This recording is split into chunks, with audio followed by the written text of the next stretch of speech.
K Haridas, ഇവിടെ ഞാൻ നേരത്തെ ചൂണ്ടിക്കാണിച്ചതുപോലെ രക്തസാക്ഷികൾ പാർട്ടിക്ക് വികാരമാണ്. അതുകൊണ്ട് തന്നെ രക്തസാക്ഷികളെ സൃഷ്ടിച്ചവർ, അവരുടെ ചോരയ്ക്ക് വേണ്ടി ദാഹിച്ചവർ ഒരു കാരണവശാലും അവരെ അംഗീകരിക്കില്ല. അതിൻ്റെ ഭാഗമായിട്ട് തന്നെയാണ് റവാഡ ചന്ദ്രശേഖറിന് കേരളത്തിൽ, പ്രത്യേകിച്ച് ഇടതുപക്ഷ അധികാരത്തിലെത്തിയപ്പോഴൊന്നും അദ്ദേഹത്തിന് പ്രധാന തസ്തിക നൽകിയിരുന്നില്ല. അതുകൊണ്ടാണ് അദ്ദേഹം എന്നൊക്കെ ഇടതുമുന്നണി അധികാരത്തിലെത്തുമ്പോഴും അദ്ദേഹം കേന്ദ്ര ഡെപ്യൂട്ടേഷനിൽ പോയത്.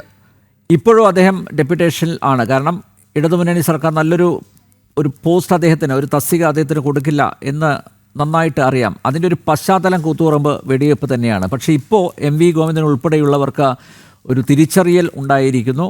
അദ്ദേഹത്തിന് കൂത്തുപറമ്പ് വെടിവെപ്പിൽ വലിയ പങ്കൊന്നും ഉണ്ടായിരുന്നില്ല.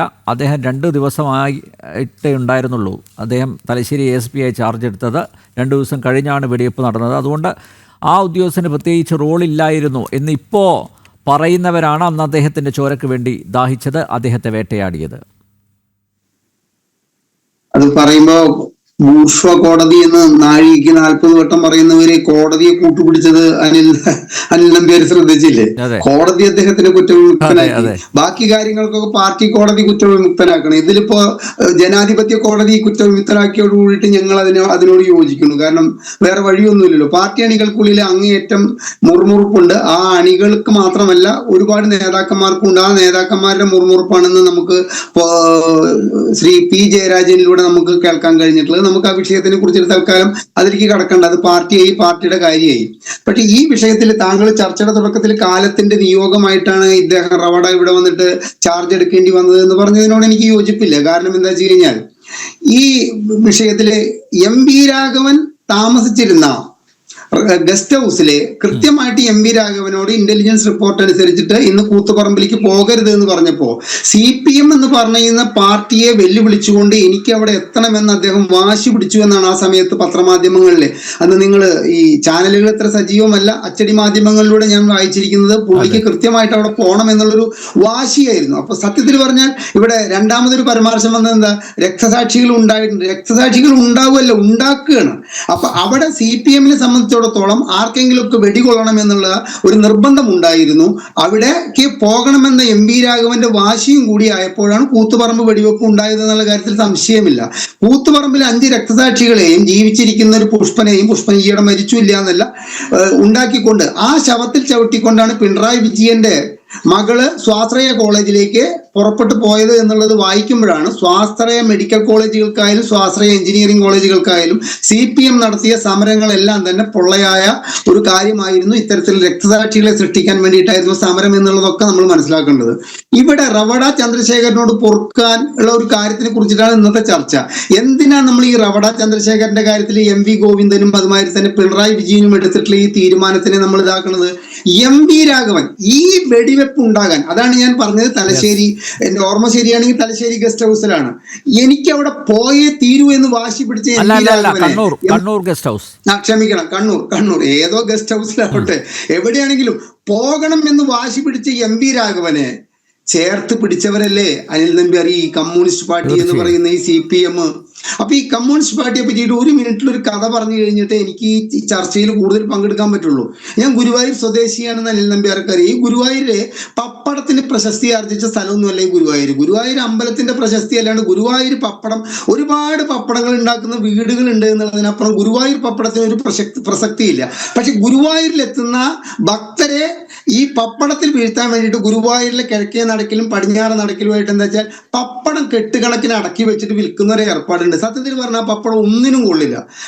ഞാൻ ഇവിടുന്ന് എറണാകുളത്ത് നിന്ന് പപ്പടം കൊണ്ടുപോയിട്ടാണ് ഒരു സമയത്ത് ഗുരുവായൂർ ഉപയോഗിച്ചിരുന്നത്.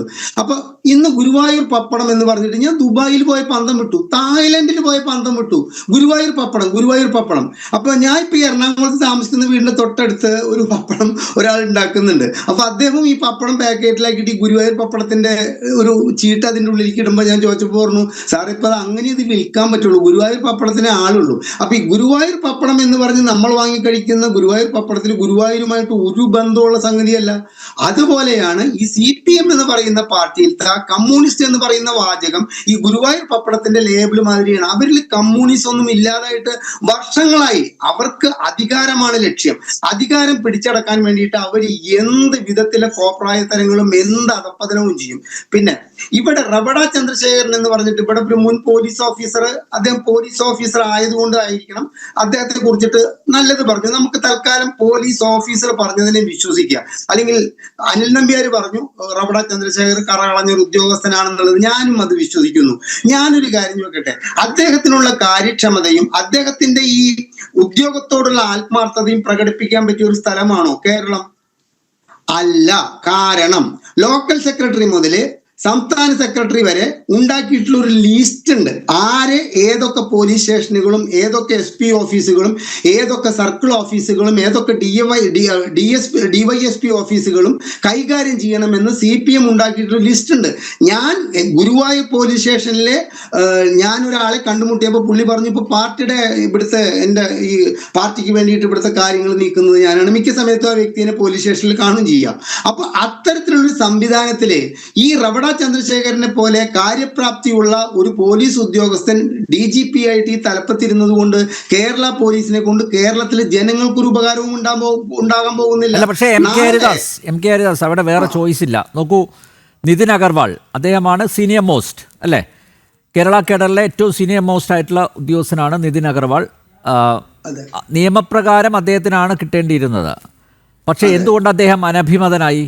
അദ്ദേഹവും തലശ്ശേരിയിലെ SP ആയിരിക്കുന്ന സമയത്ത് അവിടെ അന്ന് സംഘർഷഭരിതമായിരുന്നല്ലോ. അന്ന് CPM പ്രവർത്തകരെ, DYFI പ്രവർത്തകരെ ഒക്കെ ക്രൂരമായി മർദ്ദിച്ചു എന്നതിൻ്റെ പേരിലാണ് അദ്ദേഹത്തോട് ഇപ്പോഴും വിദ്വേഷം പുലർത്തുന്നത്. അപ്പോൾ നിതിൻ അഗർവാളിനെ എന്തായാലും ആക്കില്ല. പിന്നെ മൂന്നാം സ്ഥാനത്ത് നിൽക്കുന്ന നമ്മുടെ യോഗേഷ് ഗുപ്ത ഇപ്പോൾ അദ്ദേഹം ചില കോൺട്രവേഴ്സികൾ ഒക്കെ അദ്ദേഹം പുറത്തു കൊണ്ടുവന്നു. അതായത് ഒന്നാമത് PP ദിവ്യക്കെതിരെ നമ്മുടെ പിണറായിയുടെ അതുപോലെ ഗോവിന്ദൻ്റെയൊക്കെ ഇഷ്ടക്കാരിയായ PP ദിവ്യക്കെതിരെ വിജിലൻസ് അന്വേഷണത്തിന് അദ്ദേഹം ഉത്തരവിട്ടു. അതോടുകൂടി അദ്ദേഹം അനഭിമതനായി. മാത്രമല്ല പൊതുമേഖലാ സ്ഥാപനങ്ങളിലെ അഴിമതി അതേക്കുറിച്ച് അന്വേഷിക്കണം എന്ന് അദ്ദേഹം ആവശ്യപ്പെട്ടു. അനഭിമതന. പക്ഷെ പണ്ട് തൊട്ടേ ഇദ്ദേഹം ഒരു അപ്രൈറ്റ് ഓഫീസറാണ്. പണ്ട് തൊട്ടേ ഈ CPMകാരുടെ ഇടതുമുന്നണിയുടെ കണ്ണിലെ കരടാണ് യോഗേഷ് ഗുപ്ത. അപ്പോൾ ഇവരെ രണ്ടുപേരെ ആക്കാൻ പറ്റില്ല. അപ്പോൾ ഈ മൂന്നിൽ എന്തെങ്കിലും ഒരു പരിഗണന കൊടുക്കാൻ പറ്റുന്നത് റവാഡ ചന്ദ്രശേഖരനാണ്. അതുകൊണ്ട് കൊടുത്തു എന്നേ ഉള്ളൂ. തമ്മിൽ ഭേദം തൊമ്മൻ. അനിൽ നമ്പ്യാർ ഇത്ര നേരം പറഞ്ഞതിൽ നിന്ന് ആ ഒരൊറ്റ വാക്കിലേക്കാണ് എത്തുന്നത്. തമ്മിൽ ഭേദം തൊമ്മൻ എന്ന നിലയ്ക്കുള്ളത് കീഴടങ്ങലാണ്. എനിക്ക് ശ്രീ അനിൽ നമ്പ്യാർ, എനിക്ക് പേര് ഓർമ്മ വരുന്നില്ല. നിങ്ങളുടെ BJPയുടെ ഈ ഒരാൾ മന്ത്രി ശബരിമല തൊഴാൻ വന്നപ്പോ ഒന്ന് ഏറ്റുമുട്ടിയ ഒരു മിനിറ്റ് ശ്രീ ഹരിദാസ് ഒറ്റ മിനിറ്റ്. ശ്രീ ഹരിദാസ് കേൾക്കാം. ഞാൻ താങ്കളിലേക്ക് വരാം. MK ഹരിദാസ് സംസാരിച്ചുകൊണ്ടിരിക്കുകയാണ്. പറയൂ MK ഹരിദാസ്. ഈ പമ്പയിൽ വെച്ചിട്ട് BJPയുടെ ഒരു മന്ത്രിയായിട്ട് ഏറ്റുമുട്ടിയിട്ടുള്ള ഒരു IPS ഉദ്യോഗസ്ഥൻ, ഒരു ചെറുപ്പക്കാരൻ, എന്തായാലും പേരിപ്പോ എനിക്ക് അങ്ങോട്ട് ഓർമ്മ വരുന്നില്ല. അദ്ദേഹം തിരിച്ചു വന്നിട്ടുണ്ട് വീണ്ടും കേരള കേഡറിൽ. കർണാടക കേഡറിലായിരുന്നു. അദ്ദേഹം എങ്ങനെയാ ഈ CPMനെ ഈ ചാലക്കുടിയിൽ വെച്ചിട്ട് ഒരു ഹർത്താലിനെ DYFIക്കാരെ ഓടിച്ചിട്ട് തല്ലുന്ന ഒരു പിക്ചർ അനിൽ നമ്പ്യാർക്ക് ഓർമ്മയുണ്ട്? അന്ന് എന്തായിരുന്നു ആ വ്യക്തിക്കെതിരെ, എനിക്ക് അദ്ദേഹത്തിന്റെ പേര് പെട്ടെന്ന് എനിക്ക് ഓർമ്മ വരുന്നില്ല, അത് എന്തായിരുന്നു അദ്ദേഹത്തിനെതിരുള്ള ഇവരുടെ നേരെയുള്ള കുതിര കയറില്ലേ? എങ്ങനെയാണ് അയാള് ഇവർക്ക് അഭിമതനായത്? BJPയുടെ മന്ത്രിയെ ആ ശബരിമല സ്ത്രീ പ്രവേശന വിഷയവുമായി കത്തി നിൽക്കുന്ന സമയത്ത് ഒരു BJPയുടെ കേന്ദ്ര സഹമന്ത്രിയെ അങ്ങേയറ്റം അധിക്ഷേപിച്ചുകൊണ്ട് അദ്ദേഹത്തിന്റെ ഒരു പ്രകടനം ഉണ്ടായതോടു കൂടിയിട്ട് ഇവർക്ക് അദ്ദേഹം വേണ്ടപ്പെട്ടവനായി ഇപ്പൊ അദ്ദേഹം തിരിച്ചു വന്നിട്ടുണ്ട്.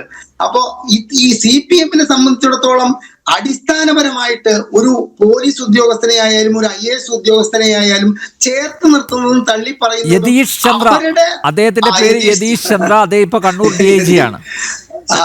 യതീഷ് ചന്ദ്ര എങ്ങനെയാണ് ഇവർക്ക് അഭിമതനായത് എന്നുള്ളത് നമ്മൾ ആലോചിച്ച് നോക്കണം. ചാലക്കുടിയിലെ എവിടെയോ ഒരു കുറ്റിക്കാട്ടിൽ ഒളിഞ്ഞിരിക്കുന്നവനെ പോലും പിടിച്ച് അന്ന് നമുക്കൊക്കെ എത്ര ഒരു ആവേശം ആ മനുഷ്യന്റെ പേരിൽ തോന്നി. പക്ഷെ ഇവർക്ക് അന്ന് ആ വ്യക്തിയെ അങ്ങേയറ്റം അവഹേളിച്ചിട്ടുള്ള ഒരാളാണ്. പിന്നീട് അദ്ദേഹം ഇവർക്ക് വേണ്ടപ്പെട്ട വ്യക്തിയായിട്ട് മാറിയത് BJPയുടെ മന്ത്രിയെ പമ്പയിൽ വെച്ചിട്ട് അങ്ങേറ്റം അവഹേളിച്ചതോടുകൂടി അദ്ദേഹത്തിന് പൊന്തൂവൽ ചാർത്തിയിട്ട് അദ്ദേഹം നല്ല വ്യക്തിയെ. അപ്പൊ വ്യക്തമായിട്ടൊരു കാഴ്ചപ്പാടോ വ്യക്തമായിട്ടൊരു ധാരണയൊന്നും ഒരു കാര്യത്തിലും ഇല്ല. ആരാണോ നാടൻ ഭാഷയിൽ പറഞ്ഞാൽ അപ്പ കണ്ടവനെ അപ്പ എന്ന് വിളിക്കുന്ന ഒരു രീതിക്ക് അപ്പുറം യാതൊന്നുമില്ല. അന്നേക്ക് അരി തരുന്നവനെ അപ്പ എന്ന് വിളിക്കുന്ന ഒരു ശീലത്തിനപ്പുറം പ്രത്യേകിച്ചൊന്നുമില്ല. ഞാൻ നേരത്തെ പറഞ്ഞത് ഒന്ന് പൂരിപ്പിക്കണം. അതായത് അപ്പൊ യോഗേഷ് ഇപ്പോഴത്തെ നമ്മുടെ റവട ചന്ദ്രശേഖരനെ പോലെ സംശുദ്ധിയുള്ള ഒരു വ്യക്തി ഇവിടെ DGP ആയിരുന്നത് കൊണ്ട് ഒരു കാര്യവുമില്ല. കാരണം എന്താ, കാര്യപ്രാപ്തിയുള്ള ഒരു മുഖ്യമന്ത്രിയുടെയോ ആഭ്യന്തരമന്ത്രിയുടെയോ കീഴിലല്ല അദ്ദേഹം ഇവിടെ ജോലി ചെയ്യാൻ പോകുന്നത്. അപ്പൊ അതിനൊറ്റവാക്കിൽ പറയാനുള്ളത് എന്താ, കുത്തിരിച്ചോറായിട്ട് എന്താ കാര്യം, താളല്ലേ കറി അനിൽ നമ്പ്യാർ. അപ്പൊ ആ വ്യക്തിക്ക് ഇവിടെ കാര്യമായിട്ട് പൊതുജനങ്ങൾക്ക് ആവശ്യമായ വിധത്തില് പോലീസിനെ ഉപയോഗപ്പെടുത്തത്തക്ക തോതില് നമ്മുടെ DGPയുടെ താഴത്ത് തൊട്ടിട്ട് താഴത്തുള്ള ഒരു സബ് ഇൻസ്പെക്ടറെ വരെയൊക്കെ നേരെയാക്കി കൊണ്ടുപോകാൻ പറ്റുമോ എന്നുള്ള കാര്യമൊക്കെ നമുക്ക് അടുത്ത 2 വർഷത്തിനുള്ളിൽ കണ്ടറിയേണ്ട കാര്യമാണ്. കാരണം കേരളത്തിലെ ആ പദവിയിൽ ഇരുന്നു കൊണ്ട് ചില അത്ഭുതങ്ങളൊക്കെ സൃഷ്ടിക്കും എന്നതിൽ എനിക്ക് പൂർണ്ണ ബോധ്യമുണ്ട്.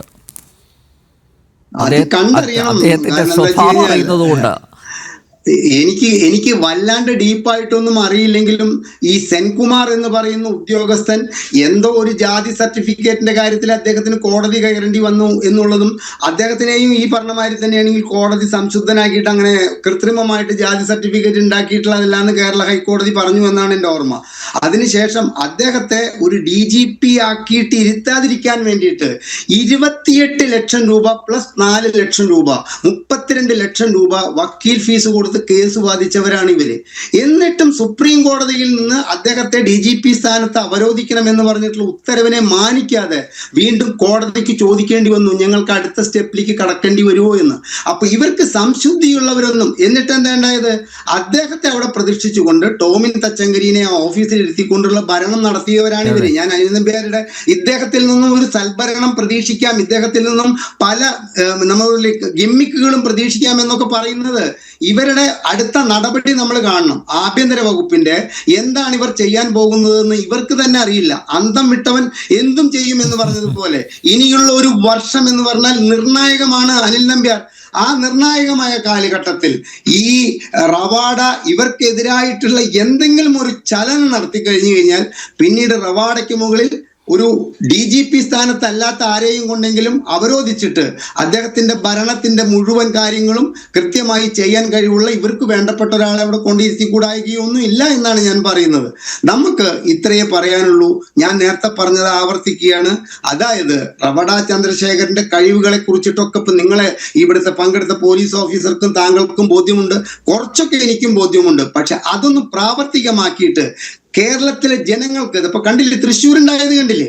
തൃശ്ശൂർ എന്താ ഉണ്ടായത്, 7 ഗുണ്ടകൾ ചേർന്നിട്ട് 3 പോലീസ് ജീപ്പ് തല്ലിത്തകർത്ത് പിന്നീട് അവരെ കീഴ്പ്പെടുത്തുകയും അവരെ ആശുപത്രിയിലാക്കത്തക്ക തോതിൽ അവരെ കൈകാര്യം ചെയ്യുകയും ചെയ്തതൊക്കെ കേരളത്തിലെ ജനങ്ങൾക്ക് അങ്ങേയറ്റം രുചിച്ചിട്ടുണ്ട്. പക്ഷേ അത്തരത്തിലൊരു 7 ഗുണ്ടകള് ഒരു പോലീസ് ജീപ്പിനെ ആക്രമിക്കത്തക്ക തോതില് നമ്മുടെ പോലീസ് നിഷ്ക്രിയമായിരുന്നു എന്നുള്ള, അതായത് ഇവരവിടെ ഇന്നലെ മിനിഞ്ഞാന്ന് പൊട്ടിമുളച്ചതൊന്നല്ല, മിനിഞ്ഞാന്ന് പ്രസവിച്ചവരുമല്ല 7 പേര്. ഈ 7 പേര് അവിടെ വിലസാൻ തുടങ്ങിയിട്ട് കാലങ്ങളായി നിങ്ങൾ മാധ്യമങ്ങളിലൂടെയും സോഷ്യൽ മീഡിയ വായിച്ചാലും നമുക്ക് മനസ്സിലാക്കാം. അത്തരക്കാരെയൊക്കെ വളരാൻ അനുവദിക്കുന്ന നമ്മുടെ പോലീസ് ഡിപ്പാർട്ട്മെന്റ് ദുഷിച്ചു നാറിയൊരു ഭരണം ഇവിടെ കാഴ്ചവെച്ചുകൊണ്ടിരിക്കെ റവാഡ ചന്ദ്രശേഖരൻ നാളെ കേരളത്തിലെ ജനങ്ങൾക്ക് വേണ്ടി എന്ത് ചെയ്യാൻ പറ്റും, എന്ത് ചെയ്യാൻ കഴിയും എന്നുള്ളത് നമുക്ക് കണ്ടറിഞ്ഞ് കാണാമെന്നാണ് എനിക്ക് പറയാനുള്ളത്.